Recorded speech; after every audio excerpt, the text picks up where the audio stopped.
এই আন্দোলনে দেশের রাজনৈতিক নেতাকর্মীদেরকে সহযোগিতার মাধ্যমে, সোশ্যাল মিডিয়ার মাধ্যমে, মানুষকে উদ্বুদ্ধ করার মাধ্যমে বিভিন্নভাবে প্রবাসী মানুষেরা, আমাদের দেশের বাংলাদেশি প্রবাসীরা সহযোগিতা করেছেন, সাহায্য করেছেন। প্রত্যেকটি মানুষকে আমি আন্তরিকভাবে ধন্যবাদ জানাতে চাই। দেশে একটি পরিবর্তন এসছে, দেশের মানুষ কিছু চাইছে, রাজনৈতিক দলগুলো, রাজনৈতিক কর্মী, রাজনৈতিক নেতৃবৃন্দের কাছে সামনের দিকে বাড়তে চাইছে দেশ।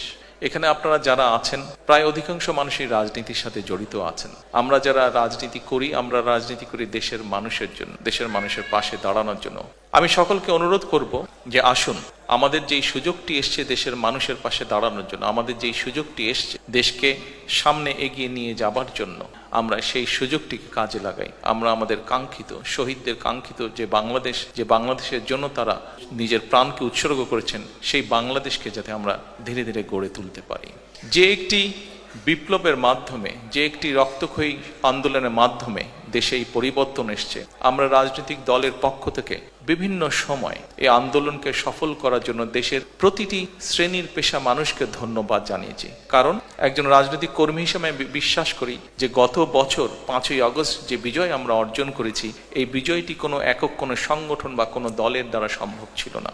সমাজের সর্বস্তরের মানুষ, প্রত্যেকটি শ্রেণী পেশার মানুষ রাজপথে নেমে এসেছিলেন বলেই এই আন্দোলনটি সফল হয়েছে, বাংলাদেশ স্বৈরাচার মুক্ত হয়েছে। আমরা বিভিন্ন সময় দলের পক্ষ থেকে, আমি ব্যক্তিগতভাবে দলের পক্ষ থেকে আমরা দেশের প্রত্যেকটি শ্রেণী পেশার মানুষকে আমরা ধন্যবাদ জানিয়েছি। আমি প্রায় 17 বছর প্রবাসে আছি। আপনারা যারা প্রবাসী আছেন, শুধু ইউকেতে না, পৃথিবীর বিভিন্ন দেশে যারা আছেন, প্রবাসে যারা আছেন, আপনাদেরই একটি অংশ হিসাবে আমি প্রবাসে 17 বছর ধরে আছি। আমরা একটি গোষ্ঠী যাদেরকে আমরা হয়তো ধন্যবাদ জানিয়েছি, কিন্তু কম জানিয়েছি আন্দোলনকে সফল করার জন্য যাদের অবদান ছিল।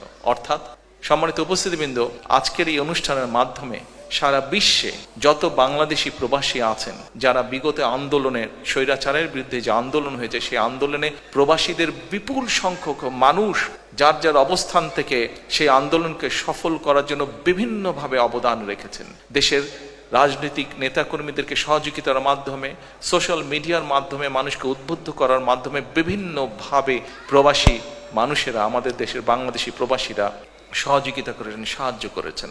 আমি আজকে এই অনুষ্ঠানের মাধ্যমে পৃথিবীর যে সকল জায়গায়, যে প্রান্তে, যে সকল প্রান্তে যেই বাংলাদেশি আছেন, প্রত্যেকটি বাংলাদেশিকে, প্রত্যেকটি প্রবাসীকে, যারা এই আন্দোলনে আমাদেরকে সহযোগিতা করেছেন, যারা এই আন্দোলনে আমাদেরকে উদ্বুদ্ধ করেছেন, বিএনপি সহ সকল গণতান্ত্রিকামী রাজনৈতিক দলের নেতৃবৃন্দ, কর্মীদেরকে উদ্বুদ্ধ করেছেন, সহযোগিতা করেছেন, সাহায্য করেছেন বিভিন্নভাবে যার যার অবস্থান থেকে, প্রত্যেকটি মানুষকে আমি আন্তরিকভাবে ধন্যবাদ জানাতে চাই।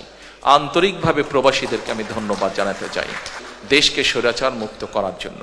প্রবাসীদের কাছে আমি আহ্বান জানাবো, আপনারা যেভাবে দেশকে গড়ে তুলতে সাহায্য করেছেন অতীতে, ইনশাল্লাহ আগামী দিনে গণতান্ত্রিক যে সরকার আসবে, সেই সরকারকে আপনারা সহযোগিতা করবেন, যাতে দেশকে আমরা, যারা আসবে তারা যাতে দেশকে সামনের দিকে এগিয়ে নিয়ে যেতে পারে।